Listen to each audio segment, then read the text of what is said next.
You ever hear the sound of a canyon swallowing a neighborhood's pride? I have. And let me tell you, it doesn't sound like thunder or sirens, not at first. It sounds like a single sharp crack followed by a long, tired sigh, the kind the earth makes when it's had just about enough of people who don't listen. That's how it started the morning Dry Ridge Canyon finally woke up.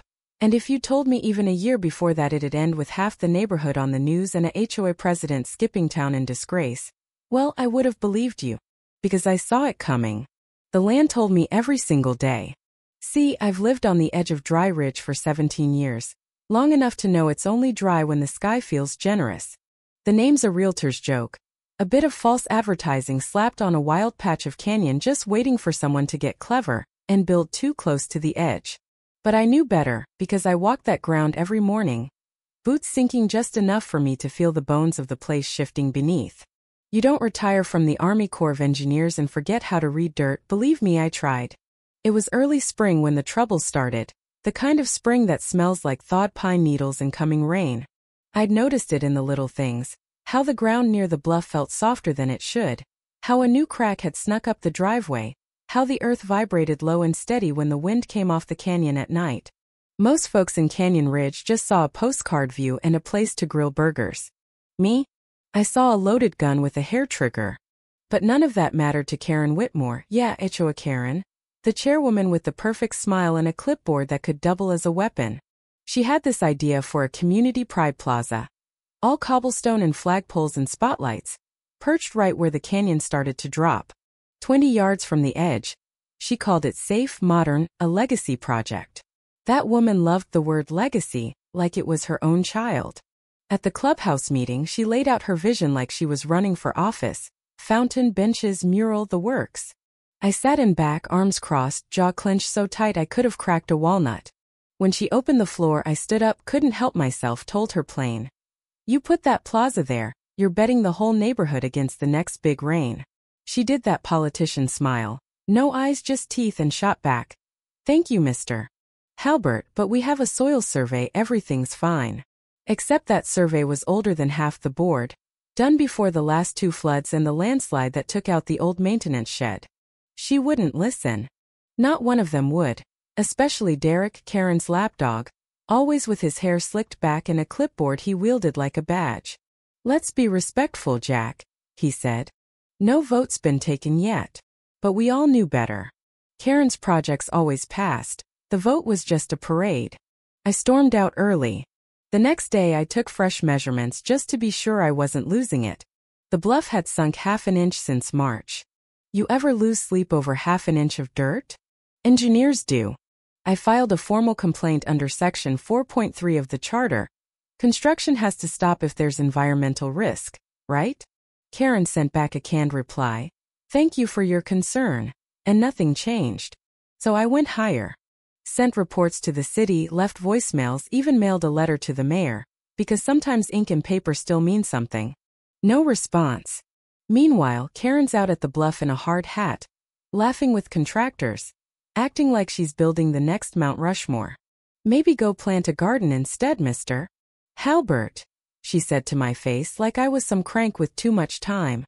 But I couldn't let it go because the earth was telling me louder every day, soft ground, hairline cracks, a kind of anxious hum you feel in your bones. When construction trucks rolled up, diggers, PVC, pallets of stone, less than 50 feet from the drop, I knew they'd already rammed the project through. She'd called an emergency vote over spring break, stacked the room with loyalists, played the rules like a fiddle. Documentation was all I had left. I put together a 5-page risk memo, land sync charts, satellite overlays, county rainfall projections, and stuffed copies in every mailbox. I uploaded the whole thing to the HOA forum. 24 hours later, the post vanished. Unnecessary alarm, they said. I printed color posters, stapled them up and down Alder Street, warning everyone what they were building on. No name, just facts. Next thing I know, Karen's at my door, face set to maximum disapproval. You're undermining the HOA, she snapped. You're spreading panic. I'm representing the land, I said. It's got more to say than you think. She threatened me with violations, legal action, the usual song and dance. But I knew what would happen when the rain came. I'd seen it before in Afghanistan and Louisiana. When the earth talks, you listen or you pay. The construction pressed on fast as Karen could push. Every morning I was out with my GPS and camera, documenting new cracks, emailing evidence to the board. Nothing stuck. My posts were deleted, flyers ripped down by HOA security. Derek out there in a poncho trying to look tough but just getting wetter by the minute. "You don't have the authority," he yelled. "I have the data," I shot back. He walked away, muttering about procedures while the ground kept shifting. And then, like the punchline to a cruel joke, the rain came. First a drizzle, then a downpour. 5 inches in 36 hours, every drain on Alder clogged, water slicking over the bluff like oil. I took measurements, 3/8 of an inch of movement overnight. Concrete at the plaza spidered with hairline fractures. The new lights flickered, puddles pooled right on top of the fault. No drainage installed. No runoff management. Just smooth concrete, daring gravity to finish what Karen started. Neighbors started to panic. A few families bailed, cars were towed back from the rim. Karen's only answer was to send out a newsletter, Courage to Build, and organize a chili cook-off. I was nearly speechless. But when the fissures split the plaza wide open, and I uploaded footage to Facebook, it caught fire, views, comments, threats of lawsuits. Some called me crazy, others called me a hero. All I could do was watch and wait. The collapse didn't come with fireworks.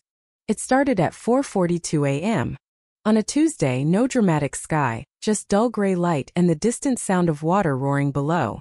The ground gave a single pop, then groaned, and suddenly half the plaza, benches, mural, all slid into the canyon in a slow-motion nightmare. Water and mud roared in, rebar snapped like bones, and within seconds what Karen called her legacy was gone. Fire trucks, police, the news, everyone showed up, yellow tape stretched across what was left. Karen stood in the crowd, no clipboard, no smile, just mascara tracks on her cheeks, staring at the ruin. Somebody muttered, "Mr. Halbert was right." I didn't gloat. It wasn't a victory. It was a warning fulfilled. The aftermath was chaos. Channel 9 ran the story, drone footage of the collapse looping alongside Karen's old line. "Let's just hope it stays dry." Lawsuits started piling up. Property damage, injuries, lost homes. Each one referencing my warnings, the HOA's dismissals, and that damn video. Samantha Pierce, a bulldog of a municipal attorney, took my case and started digging through every board communication she could get her hands on. Turns out a brave board member, Brianna, flipped and handed over emails where Karen said, "Just get it poured before he stirs up panic." That was the nail in the coffin. The city released their report. Avoidable failure due to administrative arrogance. The headline stuck. Under public pressure, the board was dissolved in a single furious meeting, standing room only. Karen was removed unanimously. The county took over, a neutral administrator installed, and new rules passed banning construction within 100 feet of the rim. Karen packed up and left without a word. No farewell, no plaque, just a moving truck in the night. The canyon took back what was hers: new grass, erosion control mesh, signs warning about unstable ground. The plaza was never rebuilt. The lawsuits dragged on, but the community woke up. Neighbors who once kept their heads down now demanded open meetings, clear records, real accountability. I was asked to join the new board. I almost said no, but in the end I knew someone had to remind them what the cost of silence really was. 6 months later, the scars were still there. Jagged, raw reminders of what happens when arrogance trumps experience, when charm overrides consequence. Diane from Lot 7 sometimes stands with me at the bluff, her daughter clutching her hand. "Is it true you knew before it happened?" the girl asks. I shake my head. I didn't know, I listened. There's a difference. And if you ask me what I learned, it's that justice isn't always loud. Sometimes it's just one voice refusing to be ignored. One stubborn soul. A crack in the silence, until the truth finally bursts through. So what do you think? Was I just a crank yelling at clouds? Or did the system fail us all? Would you have stood up? Or kept your head down? Drop your thoughts below, because the next time someone tells you everything's fine, maybe listen for what the ground has to say. If you've ever battled your own HOA nightmare, or watched power go unchecked, share your story. Let's talk about what justice looks like, who gets to decide, and who pays when no one listens. Because in the end, all that's left is the truth and the canyon remembers every word. 2.